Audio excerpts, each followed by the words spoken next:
and I'm the Vice President of Medical and Scientific Affairs for BioFire. And it's my pleasure to welcome you to our symposium today.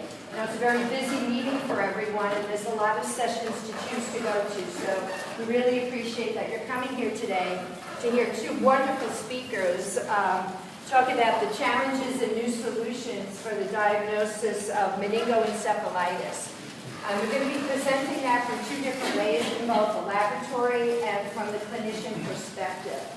So before we start, I'm supposed to remind you that we're going to have a BioFire event where we're going to have meningitis brain games challenges, and that's at the Ocean Deck on Saturday night starting at 7 o'clock. Okay, so there's flyers with directions. If you don't know where the Ocean Deck is, it's a 6-minute walk from here, so please come and join us for some food and drinks and some fun. Okay, so I'm going to start today, and I'm just going to present three very, very quick cases. So these were cases that we had in our institution to just kind of illustrate some unique challenges that we face sometimes in the diagnosis of meningitis and encephalitis. So the first patient that I'm going to present, and I call this the hazard of testing algorithms. Okay, so keep that in mind. So this was a 3-year-old female. She presented in February to the ED, fever, vomiting, rash, irritability. Parents say the symptoms developed for about 2 days. Otherwise, she was healthy. Family had returned from winter vacation to Florida. Mom reported she had a slight fever, and she had a sibling that had a slight fever and some mild diarrhea for 1 day. Little moderately ill looking, but really, not that bad. Temp of 38.8, slight nuncal rigidity, light rash. CBC was normal. Her cell count was 0. Normal protein, normal glucose, basically. Gram stain, no bacteria seen. So, of course, they send it for a bacterial culture. Blood cultures are done. They admit the child for IV antibiotics for 3 days until waiting just to see. They expect the CSF and blood cultures to be negative, but they admit the child just for observation. And they decided, which was not our testing algorithm actually, that no further PCR testing would be ordered because the child had a normal cell count. Okay, let's just talk a little bit about cell counts. This child actually had enteroviral meningitis. And the hazards of doing algorithms based upon cell count, and that's very commonly used. A lot of people will use less than 5 cells they consider normal, or even less than 10 cells in the spinal fluid. And we never did that because we found out early on, particularly with enteroviral meningitis, that these children can have no cells in their spinal fluid, or they can have 1,200 cells in the spinal fluid. And so I pulled a couple of papers just to illustrate this point. So this was a nice study that looked at 390 patients with enteroviral meningitis and no pleocytosis. And what they found is almost 20% of all children do not have a pleocytosis. And this was really important, is that it was almost up to 77% in neonates. The neonates that come in with that sepsis, meningitis early on, particularly in the summer months. So their conclusions, the study demonstrated a high portion of non-pleocytic enteroviral meningitis in young infants and identified several clinical factors attributed to the lack of CSF pleocytosis. So of course, then they recommend that really you can't go by just the cell count and making those decisions, that these children should all have enteroviral PCR. And this study, you can't read it, it's too small, but I think this study was even more critical because this was a study that looked at negative cell counts in people with documented, culture-proven bacterial meningitis, which is something we always associate with having a positive cell count. So in this study here, what happened was there were a number of patients, and this was across all ages, where on admission they had cell count 0, 0, 0, 6, 2, 1, 2, so very, very low cell counts. But yet on a follow-up spinal fluid, they had elevated cell counts. So that initial one in the ED, if you did an algorithm based on cell count, it would not have been ordered for the reflex for PCR. And then There's another group here. This is a positive spinal fluid with an E. coli. This is one even with Neisseria meningitis that on follow-up they still had a negative cell count. Okay? So what we did is we took a look at our data from our FDA clinical trial to take a look at how many of the patients would have actually had a PCR done if we had gone by using a cell count in an algorithm. So if we looked at less than 5 cells or less than 10 cells, we would have missed basically about 30 to 40% of our positives in the clinical trial if cell count had used in that original algorithm to decide to test or not to test. And very importantly, see how high it is, again, in this enterovirus group. The same thing with par-echoviruses. And even we had a case here where we had an HSV2 that didn't have a positive elevated cell count. So this is something you need to think about when you decide how you're going to order and do this type of testing. Because you will miss a tremendous number of the enterovirals where you say, well, the kids aren't that sick, that's fine. But you do miss the opportunity to discharge them, take them off antibiotics, and get them out of the hospital. And then again, we know with enterovirus, by making that diagnosis, you can decrease length of stay, time to discharge. These patients have less CT scans, less MRIs, less EEGs, and less intravenous antibiotics, okay? But if you don't make the diagnosis, you're not going to impact what you're doing with the patient. Okay, so this is one that I call consequences of limited testing.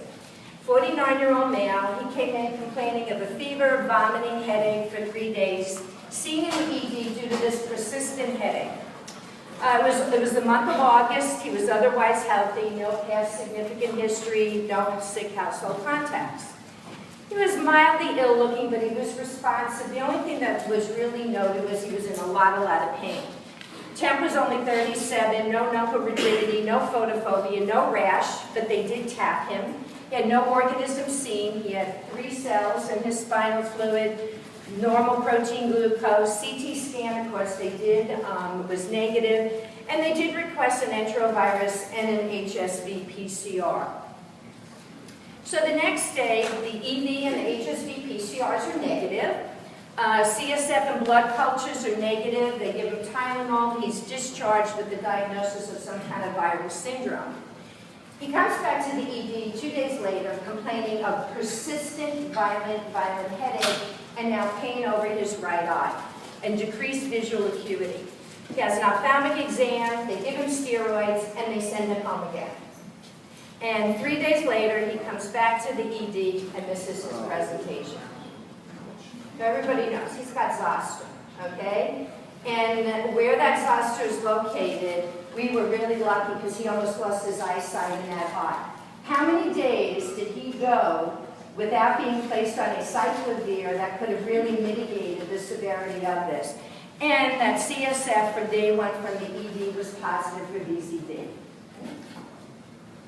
Okay, and the last one. What do we do with a confusing or inconsistent diagnosis? So this is a 33-year-old male, comes to the ED, focal limb weakness, confusion, had headache, stiff neck.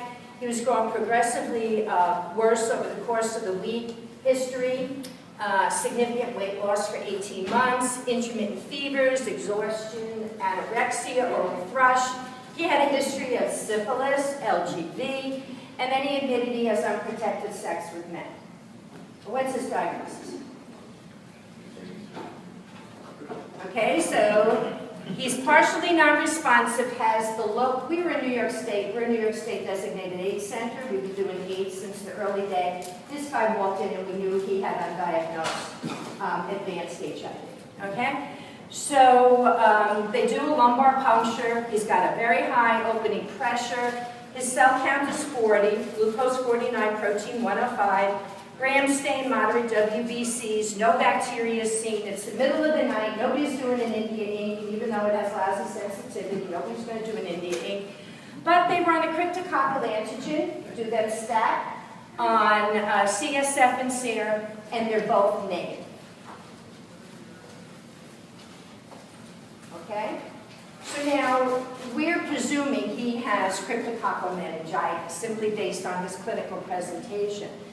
But this could be very confusing. And I can show you here a paper where, so we did imaging, his bacterial cultures were negative, all his viral PCRs were negative, his India ink was loaded with Cryptococcus. We grew it from his blood, we grew it from his spinal fluid, he had a CD4 count of 80, and of course we had done a rapid HIV test when he was in the ED and he was HIV-1 positive. But the problem with the negative cryptococcal antigen, and we've seen, I've seen about 3 cases of this with fulminant cryptococcal meningitis that don't react to the latex agglutination. They have a deficiency in the polysaccharide around it, and it's not a chromosome effect. You can dilute it out. It's simply that it doesn't react. And you have to be careful if you have gadii where you live. A lot of them don't pick up gadii. And this is a case here that it was a delayed diagnosis because they had a negative cryptococcal antigen test.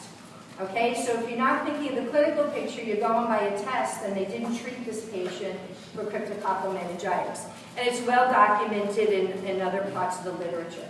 So these are just a couple of odd examples. They're not what we see every day, but certainly there are cases like this where if you have that result, it's extremely beneficial.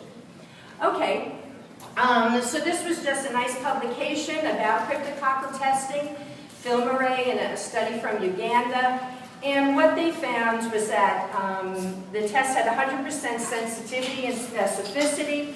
Very important if you differentiate between fungal relapse and immune reconstitution inflammatory syndrome. And the other good thing that it did is that a negative film array on a follow-up result was predictive of CSF sterility. Can't use cryptococcal antigen because that stays positive for a very, very long time. So this was able to make that differentiation. Okay, so this is the panel you're all familiar with, the bacteria on it. These are the viruses. Our case, we had an Entro, we had a VZV, and we had a Cryptococcus neoformans. Results available in just a little over an hour.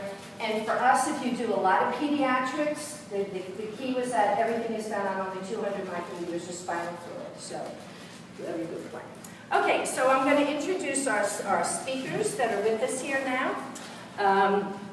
Dr. Balada Lasat, he's an assistant professor, clinical, to be an associate professor in June. Yay! Department of Pathology, Ohio State. He's the director of immunology, associate director, rapid response lab, critical care lab, infectious disease test at Ohio State University Wexler Medical Center. Associate Director of the Clinical Microbiology Laboratory. He's a diplomat in ABMM. He received his PharmD at the College of Pharmacy, University of Barcelona in Spain. He did a PhD in molecular biology and microbiology at Tufts University in Boston, where he also did a molecular microbiology fellowship and a fellowship in clinical microbiology, a CPEP postgraduate training at the University of Washington in Seattle. So let's see, I think I'll introduce our second speaker next. Dr. Rodrigo Hasbro, who's sitting right here, is a professor of medicine at the University of Texas Medical School in Houston. He got his medical degree at the Autonomous University of Central America in San Jose, Costa Rica. Internal medicine and residency at the University of Texas Medical Branch in Galveston. Fellowship in infectious disease and clinical research at Yale University. And then he joined Tulane University in New Orleans, where he did a master's in public health and clinical research and received his first NIH grant, training grant, to start the study in adults of aseptic meningoencephalitis syndrome. And since then, that's really been his main research interest. He has many excellent publications in the area on CNS infections. So with that, I'd like to welcome our first speaker. And is that going to go on automatically? Should I tell you this? Oh, yeah. Okay, great.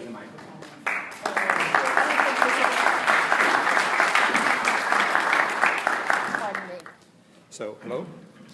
Hello? Yeah. Good afternoon, everybody. So, thank you very much. I'm excited, actually, to talk about meningitis and what this platform can change the way that we are currently doing the diagnosis.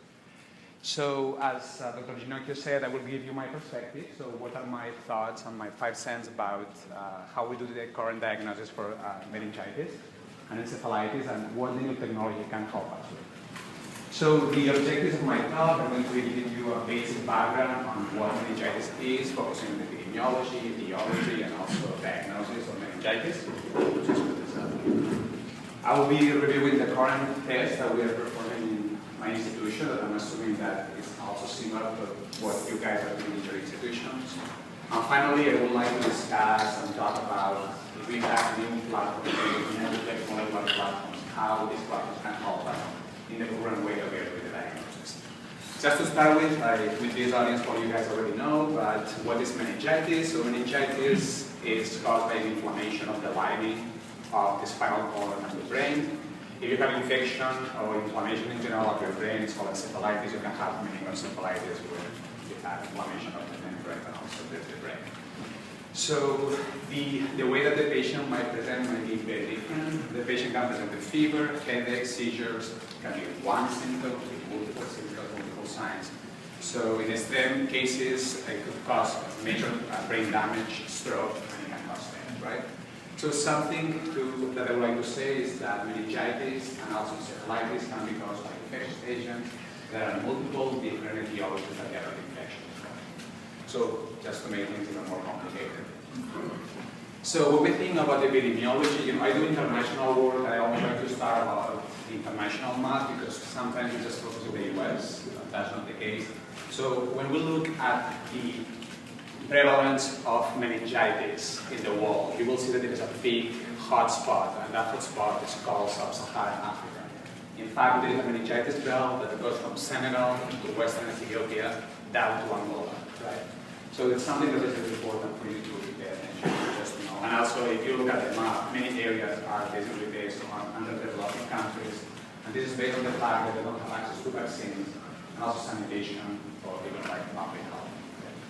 So when we look at the population that mostly is affected by meningitis, would be the very young, less than 5, and the elder, greater than 60.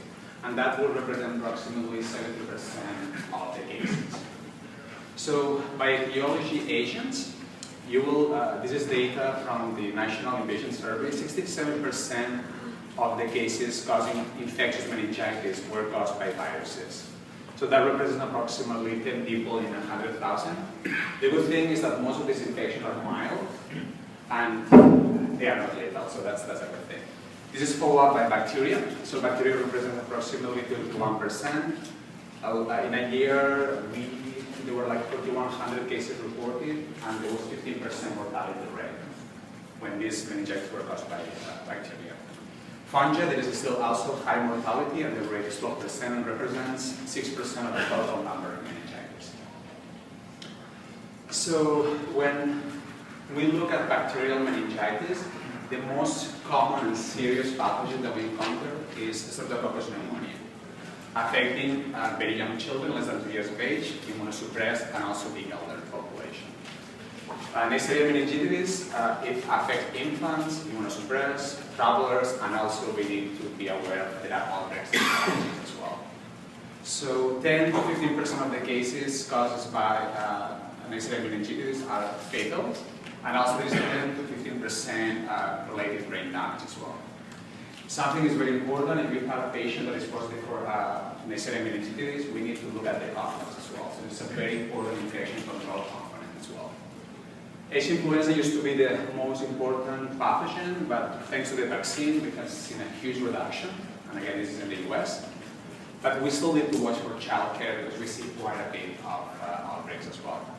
E. coli is correlated with elderly and newborns, and also we need to watch for like Listeria monocytogenes, since as you probably know, it's correlated with pasteurized milk, especially in other foods. For the viral etiologies, the enterovirus is by far the #1, and it's representing approximately 85% of the cases, followed by HSV, PCV, influenza, mumps, and HIV. Fungal meningitis, Cryptococcus species is the #1, and the population that affects, you probably you know, and also Dr. Ginocchio mentioned it, is the immunocompromised, especially the AIDS population. Finally, parasitic causes. These are mostly travelers, but we also, it's mostly travelers. And there will be infections caused by Taenia solium, Plasmodium species, and also Balamuthia and Egg as well. So I would like to introduce another concept here, and it's the concept of aseptic meningitis. When we think about aseptic meningitis, many of us think about viral infections, true? Would everybody will think about viral infections mostly, or you guys will think about other etiologies as well? I guess there are other etiologies as well. Basically, aseptic meningitis, what it means is that you don't see an immune response, right? When you look at your CSF, what was that?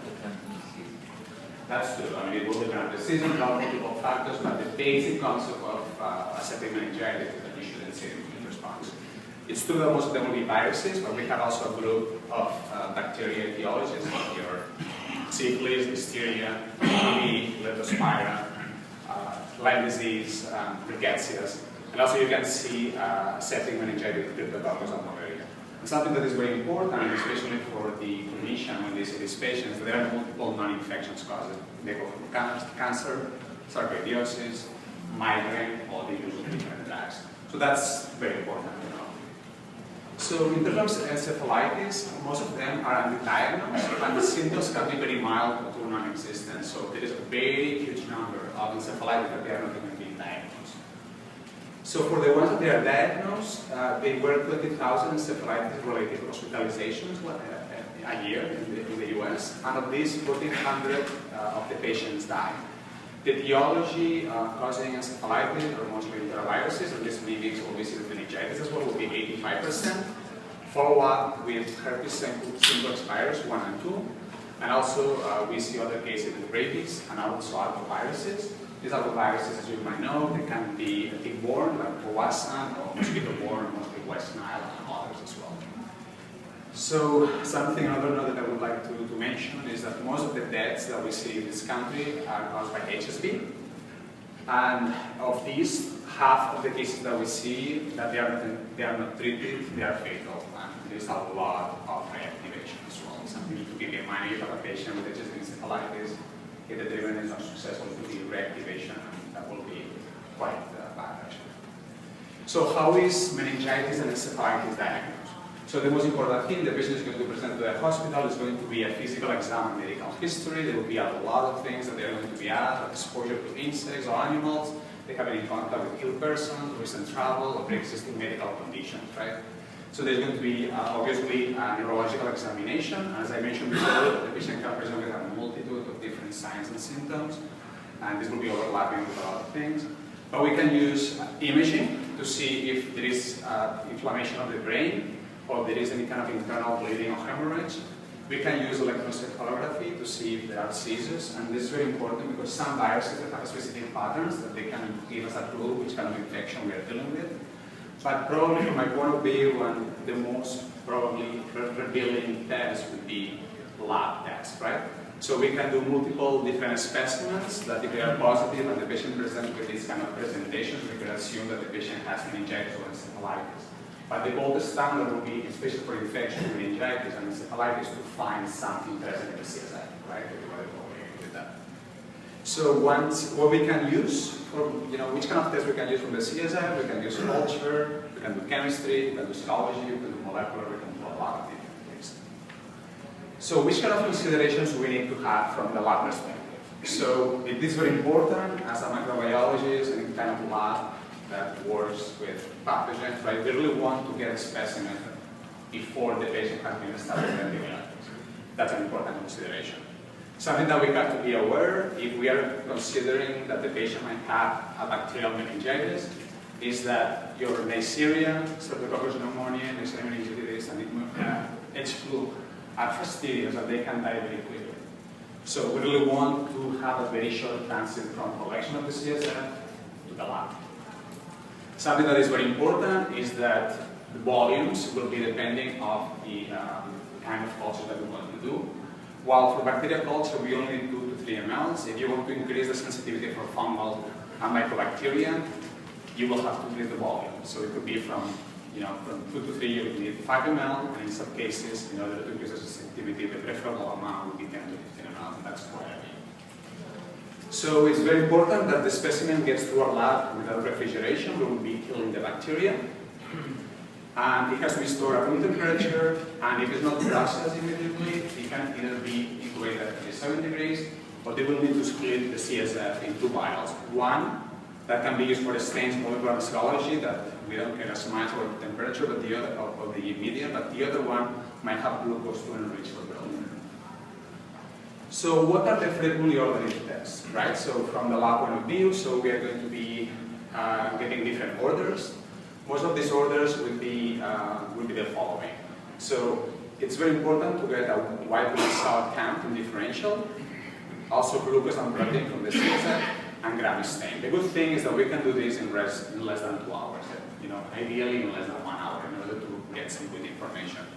But then most of the other tests, starting for bacterial culture, like lattice agglutination tests, serology, and molecular tests, most of these tests will take at least a couple of days to get the final results. So what I did was the following. So I took a snapshot of all the tests that were ordered in my institution the last 2 years at the Ohio State University Webster Medical Center, and these are the following. So what I could see is that the most prevalent test that was ordered was the protein and glucose. That was almost 10,000 of them. So I called them to be my 100%, right? And what's interesting to see is that the ones that they followed this 100 was the culture and gram stain, and this culture includes bacterial and fungal, and then the cell count. So that was good news, right? So I could say, well, that's good. So they are like basing the test based on culture, gram stain, and cell count. Protein and glucose is higher because sometimes many patients that they don't suspect to be infectious, they still do your protein and glucose. But then the interesting part as well was that the HSV PCR was 1/3 of those CSF got also HSV PCR as well. Followed by Cryptococcus antigen, CMV, PCR, VDRL, and tuberculosis, blastomyces, and this will be probably our immunosuppressed population, right? So first of all, they start with probably bacterial etiology. Secondly, they go to herpes. And finally, they immunosuppressed, they go for multiple things. And if you go down to the list, that's shooting in the dark, like trying to figure out what's going to happen with this patient. So let's start with the different tests. And one of the good exercises that I did when I was preparing this talk is like trying to look at the sensitivity and specificity of the different tests that we offer and how good they are. So it was a good exercise to review all of this. So psychological examination is great because if you see that something is happening in the specimen, you see a pro-inflammatory response, you can correlate that inflammatory response maybe with a pathogen, right? So something to keep in mind is that small numbers of lymphocytes, monocytes, neutrophils are normal, and especially neutrophils in neonates. So if you see a few of them, it's like, is that normal? Is that normal? So you don't know. So you start like getting into all this gray zone. Okay? It might be normal, it might not be normal. If you see an increase between 1,000 to 5,000, if it greater than 5,000 even better, that's probably suggested that yes, you're dealing with an inflammatory response. For bacterial infections, you really will see a huge amount of polymorphic nuclear cells and neutrophils. And not all of the bacteria will be induced in a neutrophil response, only the pyrogenic infections, right? And sometimes you see 10% of monocytes. Something to keep in mind is that if you are dealing with a traumatic tap, or there is hemorrhage, that wouldn't be healthy in your mind, right? Because you have all these different cells spread and you don't know it's coming from the blood, it's coming from the CSF. Also, if the patient presented with seizures, that it's quite normal when you have somebody with meningitis and encephalitis, it's going to be presence of neutrophils that induce trafficking of neutrophils to the CSF. So that could easily be completely your diagnosis. And finally, keep in mind is that for those labs, they are reference labs and you get CSF, there are studies by Fedoruk and Tankel showing that neutrophils might lapse in the CSF, and the decrease is 32% after an hour to 50% after 2 hours. So again, we will have a lot of false negative results based on this. So what about glucose and protein? So if you have a huge decrease of glucose and great increase of protein, you might be very confident you are dealing with a pyrogenic bacterial infection. Otherwise, again, there is a lot of risk. So levels of less than 40 milligrams per deciliter, they're indicative of bacterial meningitis. And you always need to pair with your blood glucose. And then normal is about 2/3 of the concentration of the blood. So again, this is based on the fact that when you tap your patient, there is blood being translocated out of this liquid, right? Sensitivity of the glucose, especially when you see these levels, like reduction, is 91%, and specificity is 96%. What about protein? So for protein, if you see a greater increase of 55 milligrams per deciliter, that suggests you can either deal with a bacterial, fungal, or tick infection. Okay? And this is very, very interesting to me because there are all these publications showing that in community-acquired bacterial meningitis, 50% of the cases will present with a CSF that is greater than 40 milligrams, and the protein won't be higher. So you can miss 50% of the cases. So again, if you truly deal with a pyogenic infection, you might feel very comfortable that you're okay, but many of the bacteria won't be inducing or won't be reducing the glucose with an increase in the protein. So something to keep in mind. What about gram stain? So it's very important for a gram stain to do to concentrate the sample. If you concentrate the sample, you can have sensitivity between 80 to 85%.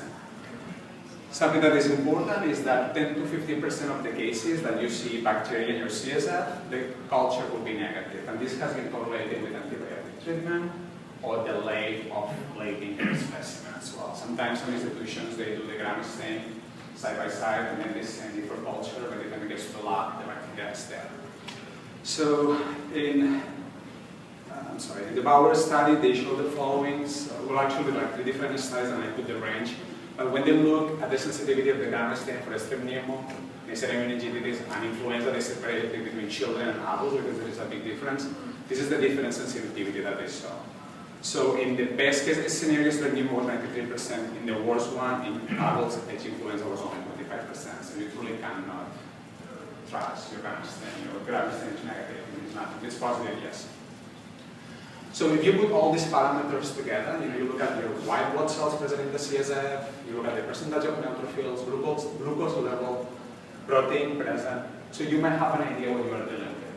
So what I will feel comfortable if I go to the clinic and I get these results is that, yeah, if I see a pyogenic condition, where I see a lot of white cells, most of them are like PMNs, glucose is low, protein is high, I'm very confident I'm dealing with that bacterial infection, right? But otherwise, I mean, there is a lot of overlapping between pyogenic bacterial, non-pyogenic, septic, tubercular, fungal. So something, we need to put the picture together and figure out what's happening with our patient. So what about culture and antimicrobial susceptibility? So culture is the gold standard for bacterial meningitis, as you probably might infer, right? Like in microbiology, we culture something, we believe it's there unless it's contaminated. So the sensitivity that has been published in multiple different studies is around 80%. The problem is, as you might know, it can take up to 2 to 3 days to completely finalize your culture, right? So that can be a problem. So the physician will need to wait until the results are back. So in the Bauer study, they selected 875 patients that they were determined to have pyogenic infection. That means that they had a white blood cell greater than 1,000. They had, most of them were like neutrophils, and the patients were not treated with antibiotics. So what they found is that when these patients were infected with influenza, strep pneumo, or Neisseria meningitis, the sensitivity was 96, 87, and 80%. So the lowest that they found was 80%. H-flu was close to 96%, was quite good. So basically what they show with this data is that, yeah, so if you see these kind of parameters, there's a good chance that the bacteria is going to grow, and the sensitivity is going to be 80%. 80% is good. You're still only missing 20% of your positive results, though. And something that is very important, and actually when I was reviewing this data, I was surprised, because in these studies, what they also showed by Sanya and Bauer, there were 2 studies, that there was a decrease from 66 to 62%, and 88 to 70% of cultures being positive when they were treated with antibiotics. And I thought, well, that's very interesting, because I would have thought that, and these were antibiotics that they were appropriate for the etiology agents that were present. So, but there was only 4% and 19% reduction. So it's like, okay. But again, so there is a lot of variables, and that will depend on how long the patient has been on antibiotics. So that was like from the time that the patient was presented, they were treated with antibiotics like a few hours after they did the culture, and there was a reduction of 80%. So what are the major concerns? If I'm the physician and I have my patient in the ED, like how long is it going to take to have the culture result, right?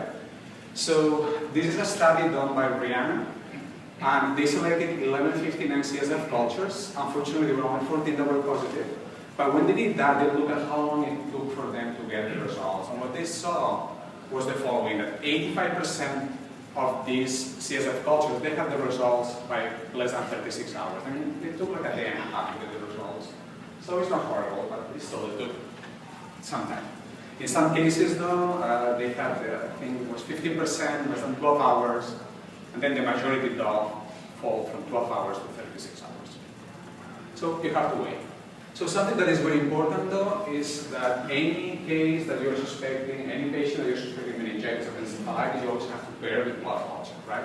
So the majority of the patients with bacterial meningitis probably they also will have a positive blood culture as well. And in fact, in some children, they saw that patient presented with clinical symptoms and signs of meningitis. Cultures were negative from the CSF, but the blood culture was positive. So in fact, 7% of the meningitis cases, you will have positive blood cultures, but negative CSF cultures. So if you break down the data by organism, if you have a case of meningitis caused by H flu, the sensitivity of having a positive blood culture varies from 50 to 90%, extra pneumo 75%, meningitis in children 40%, and adults 60%. So if you do your CSF, plus you pair with your blood culture, you have a higher probability that you're going to increase the sensitivity of finding the pathogen. So what about the latest agglutination test?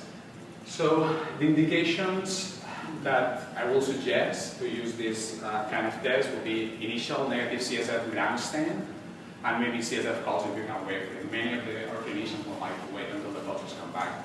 And also if the patient has been treated with antibiotics, you might want to use your agglutination test. The good thing is that you can get the result quite quickly, and it's not super expensive for the lab to do.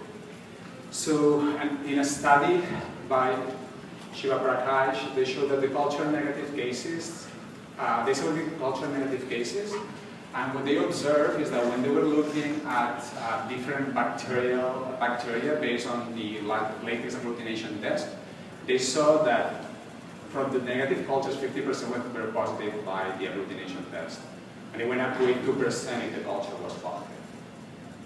So as Dr. Syndromic mentioned, if you are dealing with Cryptococcus, and that's the only one that we use in our institution for detection, and we use for agglutination. It's not a test of cure, the antigens can be present for a long time, and also depending on the species, especially Gadia, you will be missing those, and some subspecies of neoformans as well, you won't be able to detect. So something for you to keep in mind. But they publish sensitivities for Cryptococcus neoformans between 90 to 100%, so probably will be missing up to 10% of the cases. For the bacterial ones, again, there are a couple of studies, influenza type B, 78 to 100%, pneumonia, 59 to 100%, meningitis, 20 to 93%. And that depends on the bacterial load present. I'm okay with that? Okay. That depends on the bacterial load present in the CSF. So serologies, if you have the presence of interthecal produce specific antibodies, those are diagnostic. Complications, we are dealing with immunosuppressed patients, then you will lack sensitivity, and also if you have passive transfer from blood and body taps, that will be a problem as well. So you will have to pair that with your serum as well. There are multiple ones that can be used, like viral etiologies, fungal, bacterial, and also parasites. PCR. So the PCR has been broadly used for the viral detection and also for the detection of live organisms. There have been multiple studies where they have shown that if you have negative cultures and you do the PCR, you are able to detect the organisms, but if you're not able to detect them, the specificity is close to 100%. That's great. So multiple different tests, from bacterial to also Lyme disease or Borrelia burgdorferi. And the problem with this is that many labs that we offer PCR, we are not 24/7. So sometimes the results will be done, around time can be up to 24 hours, so that can be a problem. So what we showed is a study that was done at Worldwood, that they preselected like CSF samples, and they took the bacterial culture negative, bacterial culture positive, and when they did PCR and the bacterial culture negative, out of the 97, 15% of them, they found other organisms present in the CSF, and the majority were either strep pneumonia or would be strep. So it's based on the fact that these organisms have labels, they die, but the PCR will still be positive. Less commonly other tests, if the patient is immunosuppressed or has traveling history, we'll look for TB, syphilis testing, especially for immunosuppressed patients. Also, there are like some chemistry-based reagents like lactic acid, lactic hydrogenase reactive that can be used for differentiating bacterial infection versus viral infection. And obviously other tests that CSF do, blood culture, with virus-based antibodies, comprehensive metabolic panel. So in fact, we have a lot of different tests that you can do in order to assess if your patient is positive or not for meningitis or encephalitis. So what are the challenges for identifying the patients? Signs and symptoms overlap, they're not very helpful. Culture can take up to 2 to 5 days, so you need to wait, and some of them will be falsely negative. In fact, bacterial culture is only 80%, growth organism and blood culture 66%, and based on these different symptoms or signs that you can look, the sensitivity goes from 25% to 3%. So also, we already talked about the CSF cellular and chemistry parameters that they overlap, so they are not specific. Also, it's very important to know that cell counts may be normal in both adult and the pediatric population, so you need to be careful about that. We talked about the fact that unless that these parameters are very low or very high, so you cannot rely on them. So there are multiple exceptions. So if you have a person with an early viral infection, this predominance of PMNs, also with tuberculosis, Listeria, you will have monocytes rather than neutrophils. It will be high protein, and the gram stain has a bit of low sensitivity. And also some viral infections also present with low CSF glucose. So the challenge for the clinician, and Dr. Howard will talk about it, is that if you are suspecting bacterial infections and HSV encephalitis, you will be quite concerned that your patient would crash or die, so you probably would be admitting the patient to the hospital, and also you will start treatment with antibiotics forward, right? Important to know, CSF, if the CSF is negative for HSV, there is a high probability that the patient could be falsely negative, and sometimes you need to rehab. So in many instances, you are suspecting, you are going to be treating that cyclovir and cyclovir. Obviously, there's going to be a lot of unnecessary broad antimicrobial coverage because you just want to treat your patient just in case. If you are dealing with necessary meningitis, you will have to treat all the contacts. Sometimes by the time you get the results 2 or 3 days after, and everybody has been exposed, so that's a problem. CSF volume, as Dr. Ginocchio said, that's a problem, especially if you have a neonate, and we have those, and they will just want to do a million things with it. By the time that you just did your bacterial culture, you run out of the specimen. And also something that to me was an eye-opening experience was to look at the lack of guidelines follow-up. IDSA, and Dr. Howard will talk about it, IDSA has published guidelines for bacterial meningitis that based on the clinical presentation, you are going to decide to either tap or not tap your patient. You're going to do blood cultures, use cortisone, antimicrobial therapy. And there is this publication, this was a 1-year retrospective cross-sectional study. It was conducted in 3 different community hospitals in Connecticut. And the patients that they were like adult patients that they received lumbar puncture in between 24 hours of admittance to the hospital, they were included in this study. When they look at the adherence of the guidelines to these patients, they saw the following, that head CT scan was only performing for 54.3%, blood cultures 47.5%, steroids 7.5%, antibiotics 5-6%. There is a truly lack of guidance. This again is a community-based hospital. I know that, or like tertiary quaternary hospitals usually are more focused on following guidelines, but that's an eye-opening to me. That means that people don't know what they are doing, so we're quite concerned. Seriously, it's quite concerning. So we talk about which are the frequently ordering tests. We do have things that, some tests that we can get the results in less than 2 hours and can help us to guide how to treat and how to manage the patient. Some of them will have to wait for 1 or 2 days. Just rushing because there's not a lot of things to talk about, so it doesn't want to take much time. So what would be my ideal test? So my ideal test would be something as rapid and comprehensive, provide that we have the results as soon as possible. We can appropriately manage our patient, which antibiotics to use, and reduce the inappropriate use of some of the drugs. So cost savings. Obviously, if you can prevent hospitalization or decrease the length of the stay, you're going to save money to your hospital.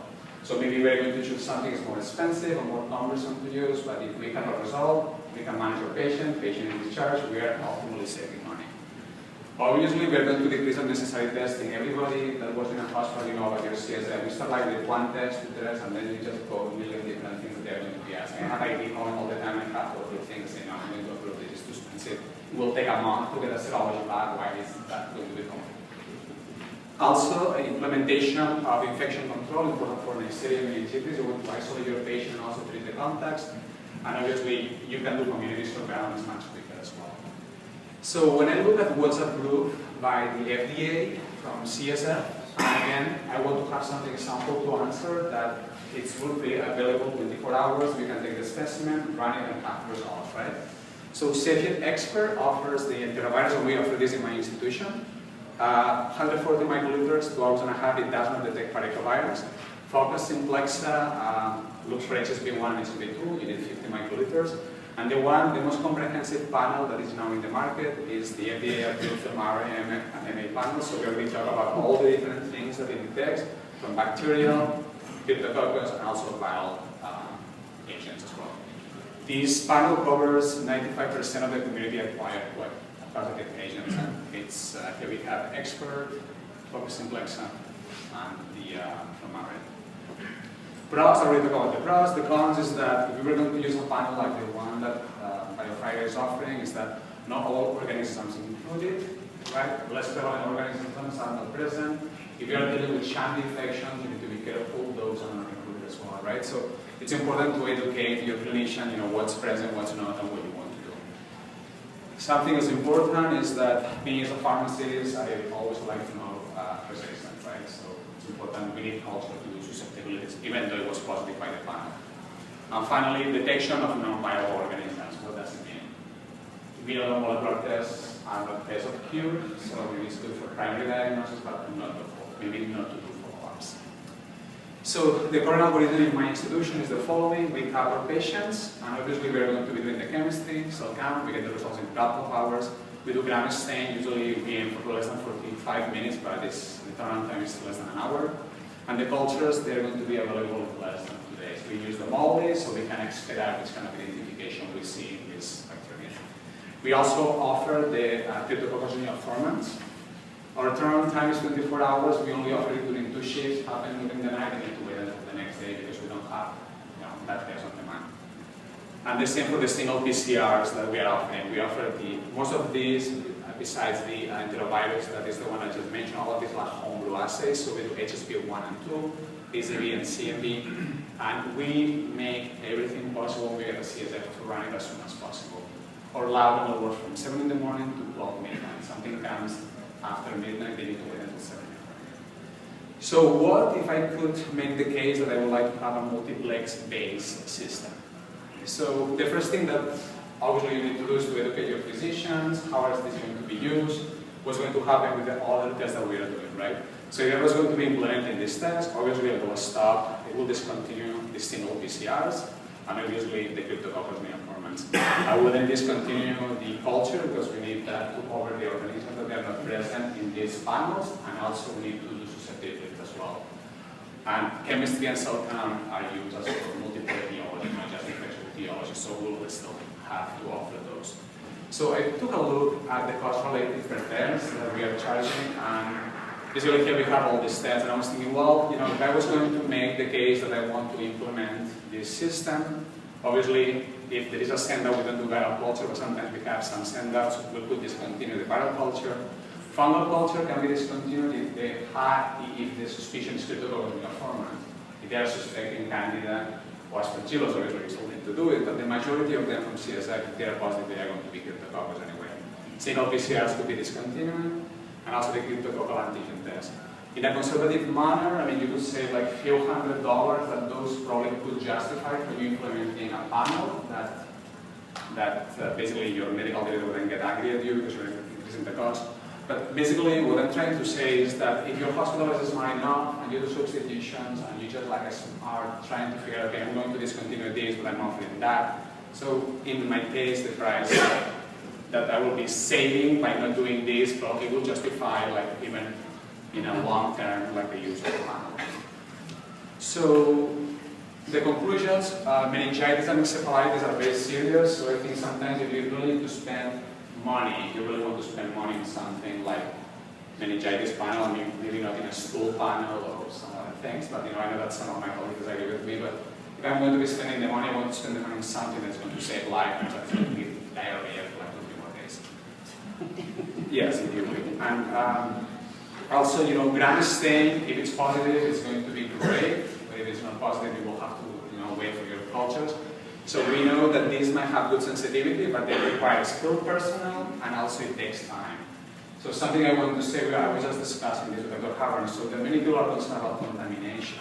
Sample to answer systems, yeah, you need to be aware that contamination can happen, but if you train your personnel, they will probably feel much more confident running a sample to answer test and not maybe performing a gram stain from the CSF. I can tell you that many of our technology, they just fine when they have to do stats, and they see a lot of gray zone. It's always good to rely on an instrument that tells you white or black, something that you need to infer yourself.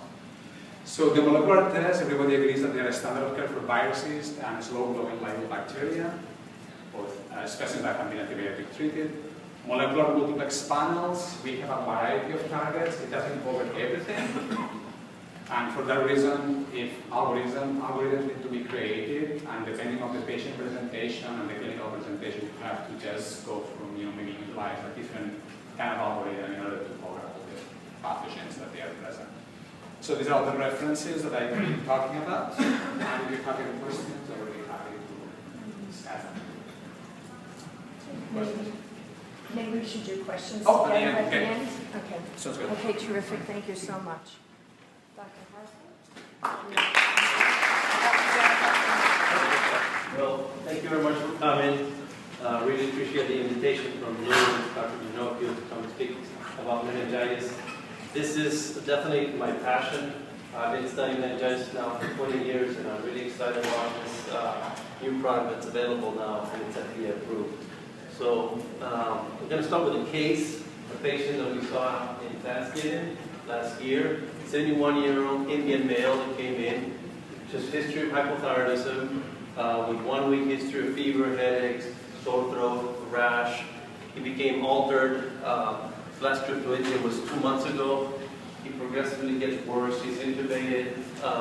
The MRI shows some leptomeningeal enhancement, and the LP shows 2,350 white cells with 90% neutrophils, a very high protein, a low glucose, and the gram stain obviously a lot of times is negative. So what do you think it's a cost? Obviously we're seeing this patient, the majority of clinicians are going to probably think this is bacterial meningitis. Patient was started on vancomycin, ampicillin, ceftriaxone. He progressively gets worse. The PCRs start coming back, being negative. He's having more seizures, more complications. The primary attendant, because the patient from India started thinking about TB as a possibility. They said a T-spot, started the patient on right. He progressively continues to get worse. Every day, the daughter was a physician, the mother, the wife was a nurse, was asking questions, what's going on, what's causing this encephalitis, and we're all baffled. And he's developing hepatitis and then meningitis. So we finally sent a CMV PCR and we started kind of cycling empirically, and the patient actually dies. And the CMV PCR was positive on day 1. So it was completely missed. It's an immunocompetent patient, somebody that you're not thinking CMV. We think CMV encephalitis and really immunosuppressed patients. So guessing is dangerous. We think we know what we're dealing with sometimes, but we're sometimes wrong, and it's very important to try to find out what the patient has when they're this sick. So let me start with the status of the standard of care right now. First thing that I just want to touch on is the use of CAT scans. This is a study that we did looking at factors associated with a normal CT scan in suspected meningitis. Obviously age, being immunocompromised, having a history of CNS disease, having seizures, or any neurological exam findings on a modified NIH stroke scale were associated with the outcome. That was a normal CAT scan. This was used by the IDSA in the guidelines to say, well, if you have those features, go ahead and get a CAT scan. Yes, if they're normal, but get your blood cultures first, start dexamethasone, empiric antibiotic therapy, then if your CAT scan is negative, do the LP. If you don't have any of those factors, don't get a CAT scan, get your blood cultures LP, then start DEXA and empiric antibiotic therapy. And as Joanne just mentioned, adherence with this algorithm is less than 1% right now. But this is our guidelines from the Infectious Disease Society of America. We looked at our patients after the guidelines were published, and this was presented at IDSA. We have 614 patients with meningitis, and 407 did not have an indication for a CAT scan, and 207 had an indication of a CT with those things that we mentioned. Those that didn't have an indication, 87% of them got a CT anyway. And those with an indication, the majority of them got a CT. So again, patients without indications are getting CT scans a lot. And when we look at what's the yield, it's very low. So patients without an indication, here we have 356, the majority are normal. And only 2 out of 356 without an indication were abnormal, and they're all minor intracranial abnormalities that did not change management. This is a waste of money, waste of time. Patients that get a CT, they're delayed for 2, probably 3 hours more, then you don't get a CAT scan. And it's still being overused, and it is $1,000 for a CAT scan. If you have an indication, there are going to be abnormalities, and few of them, 8 out of 193, are going to really impact management. So I think CAT scan should be done when there's an indication, but not done when there's not an indication. It's a waste of time, waste of money, and in a study by Dr. Romaki from Norway shows that it's increased mortality with that delay with CAT scans. So when you have somebody with meningitis in a negative gram stain, that's the majority of the patients that we do see are patients that we don't know what's going on. Gram stain is negative, it's not bacterial, or possibly could still be bacterial. There's a big differential diagnosis, over 100 causes, a lot of immunosuppressed patients, a lot of physicians don't have a lot of experience dealing with bacterial meningitis anymore because it's uncommon. And then if you look at the studies, the majority don't have an etiology. 70% lack an etiology. So if you look at the studies, there's different studies here, retrospective and prospective. Some include aseptic meningitis, some include encephalitis, some include both. When a PCR is not done routinely, or it was not available in this era, 70% are idiopathic. If you start using PCRs, you can bring it down to around 50%. When we say PCRs, we're talking about HSV 1 and 2 and NMRs. You start running those PCRs, you can bring it down to 50% or so. This study from England brought it down to 37%. This is a study of 203 patients with encephalitis. And in this study, they also looked at autoimmune etiologies. So anti-NMDA receptor antibody encephalitis and voltage-gated potassium channel and ADAM. So those patients in that study is the best study to date in the number of patients that are idiopathic. So what are the solutions? We need to develop cost-effective algorithms. So basically use what we have reliably and in a smart manner. Explore novel molecular diagnostic techniques, mass stack PCR, grid chip, microarray, multiplex PCR, and high throughput sequencing. So when we have patients come in, there's a lot of scoring models, clinical models. This clinical model is for kids, for children, and it's to rule in bacterial meningitis. You get 2 points if your gram stain is positive. Obviously, if your gram stain is positive, you have bacterial meningitis. It's 100%. So it's really, to me, it's, and the majority of those patients that had bacterial meningitis had a positive gram stain. But look, protein greater than 80, ANC greater than 10,000, seizures and spot fluid more than 1,000. Again, if you have 2 points to 6, bacterial meningitis is more likely. Again, what's needed really is a score for meningitis with a negative gram stain, where you don't know what's going on with the patient. That's where you need it. So we did a study looking at adults, not kids, 567 at 8 hospitals in Houston, meningitis and negative gram stain, We divided the patients into derivation and validation. So we had 3 hospitals here, 4 hospitals here. The majority of the patients with the meningitis in a negative gram stain are being admitted, 96, 97%. They're being admitted for 72 hours. The majority are getting antibiotic therapy, around 75%. And at least for 48 hours, they're getting the cultures, the antibiotic immunomodulatory for the cultures. So this is kind of the standard. A third of them are getting acyclovir empirically, or HSV. CAT scans are being done in 90% of the patients, again, without a lot of indications. And MRIs are done a lot as well, 30 to 40% of the patients. So when we looked at factors associated with an adverse clinical outcome, death or morbidity, neurological morbidity, having a normal neurological exam, having a low glucose, and age greater than 60 were all independent predictors of a bad outcome. Furthermore, if you had none of those factors, the chance of having a bad outcome was less than 1% in the derivation and less than 1% in the validation.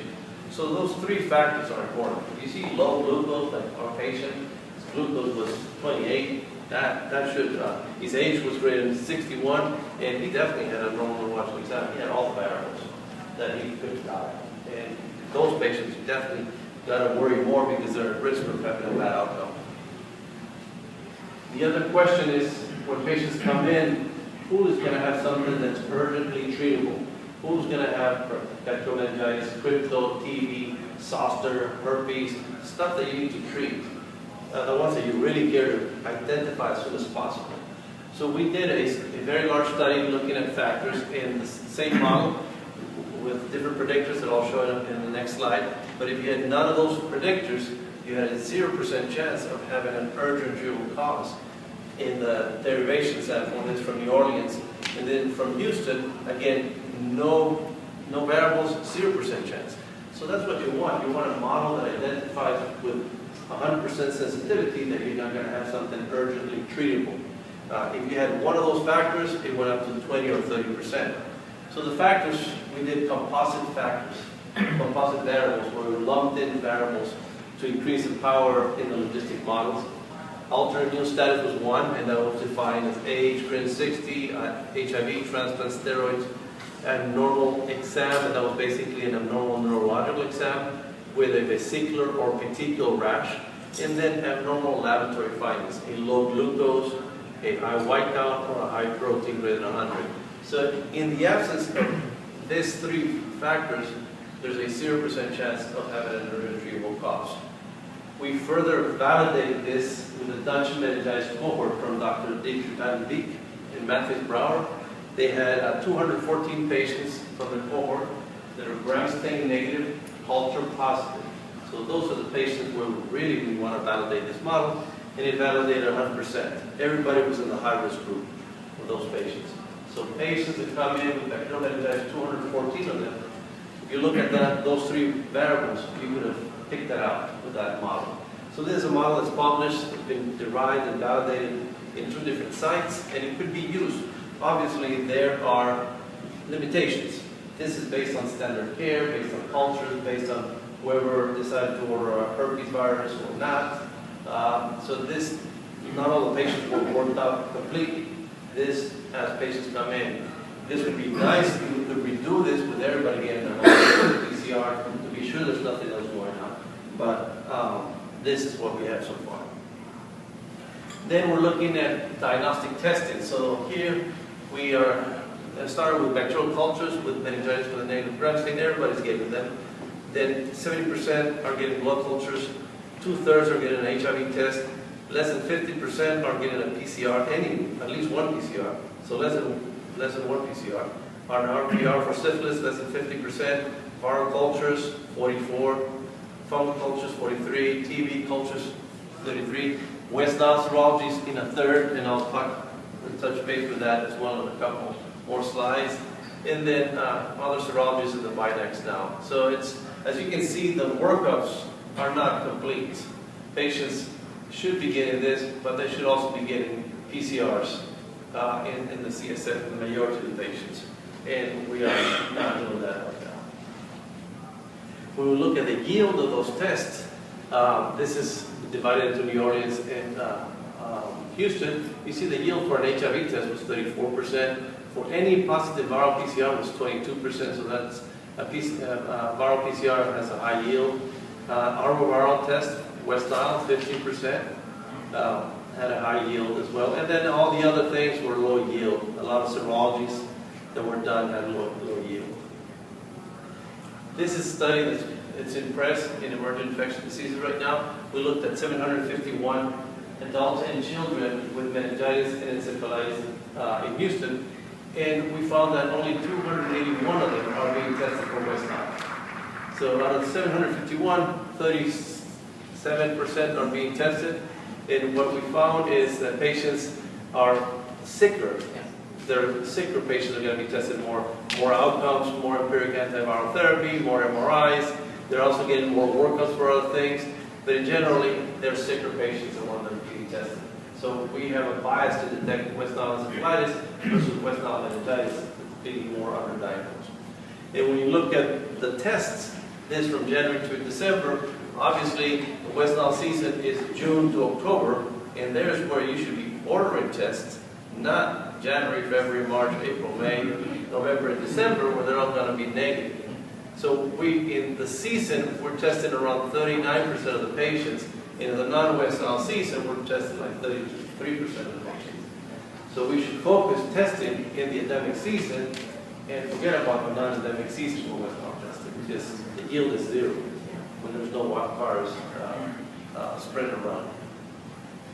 We also looked at our patients. We enrolled 117 patients with West Nile encephalitis. We looked at their eye grounds, and we found that 50% of the patients with West Nile encephalitis also have retinopathy. This is years after their episode. You can see the scars of the West Nile, and they're following nerve roots, not vessels. So it's a neurotropic virus. And having West Nile retinopathy in this study was associated with a decrease in activities of daily living, abnormal neurological exam, and also immediate memory testing on neuropsychological tests that we did on those patients. So if you have somebody with West Nile encephalitis, also get ophthalmology to see them, because again, 50% of them are going to have West Nile retinitis as well. Just a couple slides on nosocomial meningitis. Healthcare-associated meningitis and meningitis happens after craniotomies, trauma with a skull fracture, or after spinal tap. This is really rare, 1 in 50,000. And typically, the pathogens that you'll see with healthcare-associated are gram-positive and gram-negative. So this, in this study that it just got published last month, 215 patients, 50% of them had a positive culture. And again, the majority were gram-positives or gram-negatives. Obviously, the meningitis panel is not for this. This is nosocomial, so it shouldn't be used for nosocomial meningitis. So several years ago, I was frustrated in not finding out what our patients had. So we started looking at different things. And one of them is the mass tag PCR. It's a meningitis encephalitis mass tag PCR that has a lot of RNA, viruses, DNA, bacteria, and crypto-TV and Candida tox. So when I saw this, I got really excited. I was like, yes, we have something here. So we submitted 32 of our CSFs to them. This is Dr. Lipkin at Columbia University. The majority of the patients had a negative mass tag. Negative by microarray, they had a green chip microarray that were negative. Negative by RPCRs, so we didn't know what they had. There's 4 of them that was negative by their PCRs, negative by their microchip microarray, negative by PCR, but they had brucella, coagulating staph, histo, and groupie strep. Those 4 are not present in the mass tag, so we were okay with that. But there was 4 positives, 2 NMRs and 2 EBVs. In the NMRs, were picked up by both mass tag and microarray, 2 by PCR, and everybody by PCR in our institution, so that was confirmed. And then EBV were picked up by mass tag. So when I saw this, I was not really too excited. I wanted to get more results on that. So we have not followed up with another experience with them. But then we just got this published with our experience with the BioFire film array. And we submitted again leftover CSF that we had on 48 patients, 38 adults and 10 kids. Pathogens were identified in 14 of those 48 by standard evaluations and 15 by the film array. And there was differences between what the film array detected and what we detected in regards to West Nile. So West Nile was obviously not part of the panel. It was detected by our West Nile serology. So there was 4 patients that had West Nile and 1 histo. And the histo, again, is not part of the panel. But the film array detected things that we did not detect on our standard evaluations, because as you can see from this figure, and it's very busy, but just to show you that the boxes are white in a lot of them. There's a lot of patients that don't get crypto antigens, or they don't get PCRs for like varicella zoster. We had varicella zoster picked up here with the film array that was never done, an HSV. So there were things that were picked up by the panel, by the film array panel, because we just didn't do those tests. It's very important to recognize the etiology, especially with herpetic infections and varicella zoster. There's a study of 98 patients, and when we look at by various associations, having antiviral therapy within 48 hours is protective against a bad outcome. This is lost in the logistic model where a comorbidity and the presentation of encephalitis are the 2 independent predictors. But again, we have to dichotomize antiviral therapy at 48 hours because a lot of patients are waiting a long time to get a cyclic therapy with documented herpes and varicella zoster. There's always a delay. But again, 48 hours, you can start seeing a protective effect of a cyclic. Switching now to bacterial meningitis. This is from 1900 to 2000, the most common meningeal pathogens, strep pneumo, H. fluid, and Neisseria. The first thing to see is that everybody died initially with pneumococcus and with H. flu. Around 80% of those with Neisseria died without any treatments. The first treatment was anti-meningococcal serum. They were injected dead horses with dead bacteria in horses and dry the serum. They injected that intrathecally every day for 4 days, and that decreased mortality to around 15% or so, just like antibiotics, basically. And then antibiotics came along, and things have not changed ever since. So the mortality up to 2000, the mortality has not really changed. And for pneumococcus, it's 30% mortality. So we started looking at the epidemiology after that. So this is 1997 to 2010. We used the nationwide inpatient sample database. NIS is part of the Healthcare Cost and Utilization Project. It's free online. You can use it. You don't have to get an IRB approval. You can just start playing with the numbers and try to look to see what infections are you interested in looking. We looked at the most common meningeal pathogens in community and hospital-acquired meningitis. So there's pneumococcal. You can see that decreasing in incidence. And also there's meninge. Also, here's what Prevnar and MCP4 were introduced. You can see a nice decrease. So now Neisseria, the incidence is around nosocomial meningitis pathogens, like gram-negative and staph. It's the same incidence. The only one that stays above is pneumococcal. That's the highest incidence.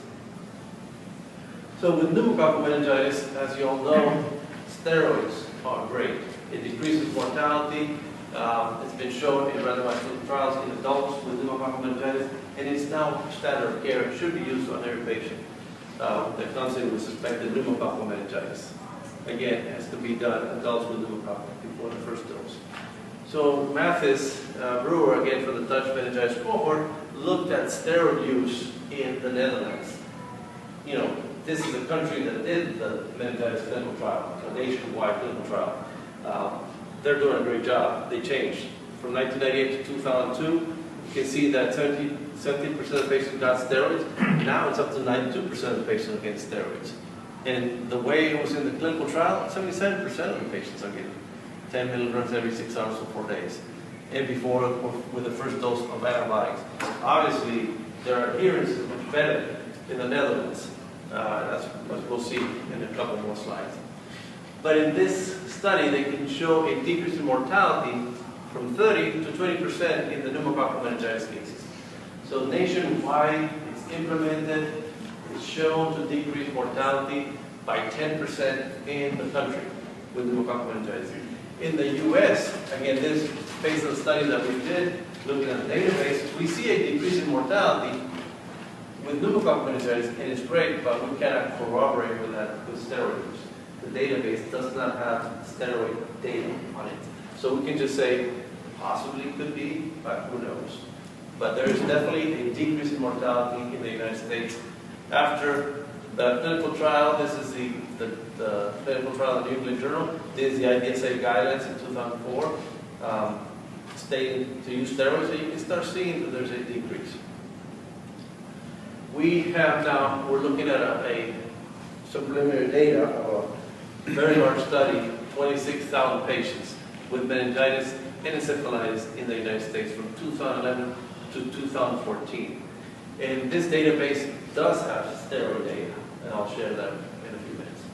Again, the median age for patients with meningitis and encephalitis in the United States is 43. There's a range, again, we're looking at adults only. The majority are white, 10%, 12% are uninsured. A Charlson morbidity score is seen in 16% of the patients. There's associated diabetes in 15, COPD or chronic pulmonary disease in 12. HIV, 4% of the patients have HIV. The majority are getting the LP still done in the ER, but then 22% are getting it as an inpatient. So this is something that we're seeing lately, is that we're seeing a trend that IR does everything in our hospitals. The Etiology is doing our file that, and so patients get admitted, they get placed on antibiotics, and the LP is done the next day by IR. So it's either they couldn't get it, or it's just being left for the inpatient setting. So this is happening in 22% of the patients. And this could change, obviously, the sensitivity of the culture. The majority of the patients are still being admitted through the emergency room, 87% of the patients. And when we look at ICD-9 codes diagnosis with all its limitations, the most common cause of meningitis and encephalitis in the United States is enterovirus. 82% are going to be, this is number one. And of those with enterovirus, 82% are getting antibiotic therapy, 51 are getting acyclovir, and 3% are getting antifungal. So even in those patients with enterovirus, there's a lot of antibiotic use, obviously, because we don't know if they have enterovirus until, a couple of days later, and if you order it. Unknown etiology, there's a lot of antibiotic use as well here. In antiviral use, 50%. Bacterial meningitis, 99% are getting antibiotics, but 40% are getting acyclovir, and 10% are getting amphotericin B. With HSV, again, the numbers are very similar. The majority of the patients, just like in our data from Houston, around 85% are getting some sort of antibiotics. 53 are getting antivirals, and 7% are getting antifungal therapy. When you look at the frequency and duration of the use of steroids, 25% are getting steroids. When you break it down by etiology, bacterial meningitis, where it should be close to 100, is 44.7. So it's less than 50% we're using steroids in our patients with bacterial meningitis based on this data. Fungal meningitis is also getting steroids, and viral etiologies are getting steroids, but again, the majority of the steroid use is in bacterial meningitis, but again, for less than 50% of the patients. And then the length of stay is going to vary also in the inpatient mortality and the readmission rate as well in patients, depending on the etiology. So enterovirus, that accounts for 50% of all our cases, they're staying for 3 days. The mortality is very low, and the readmission rate is very low. Again, those patients with enterovirus could go home, but because they're not being identified, are still staying in the hospital. The unknowns, there are a longer duration of hospitalization, a little higher mortality and readmission rate because nobody knows what they have. Bacterial meningitis, 14% of all the patients were bacterial. Again, they're staying longer than the virals, and with a higher mortality, 8%. In readmission rates. HSV, and again, this could be HSV 1 or 2, so this is a mixture of meningitis and encephalitis. The median length of stay is 5. for 2% inpatient mortality and readmission rates. The fungal definitely are staying the longest, 13 days, as well as West Nile or the arboviruses have a longer duration stay.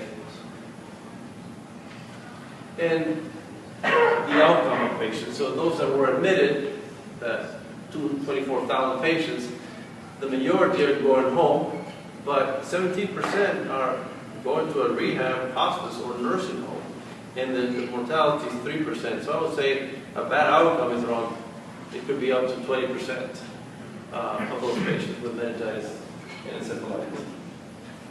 So what is really the benefit?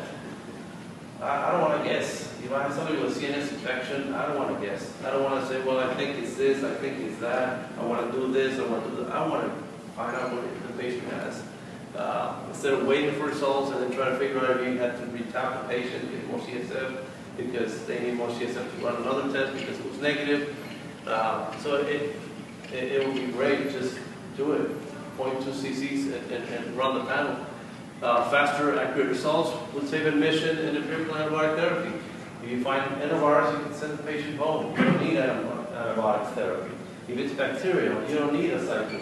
If it's fungal, you don't need antibiotics. You know, you can cut down on all those use of antimicrobials. And also, if you have a faster, appropriate diagnosis of urgent treatable causes, you're going to have better outcomes. So there are patients with crypto being missed. You know, there's a patient presented last 2 weeks ago, cirrhosis, patient with cirrhosis. Nobody thinking of crypto. And it gets treated with antibiotics, and finally it grows, and then they get started on antidepressant. So cirrhosis is a big risk factor for cryptococcal disease, and a lot of clinicians are not really aware of that yet. So there are instances that we just want to, you know, find out the etiology as soon as possible so we can institute the correct treatment of those patients.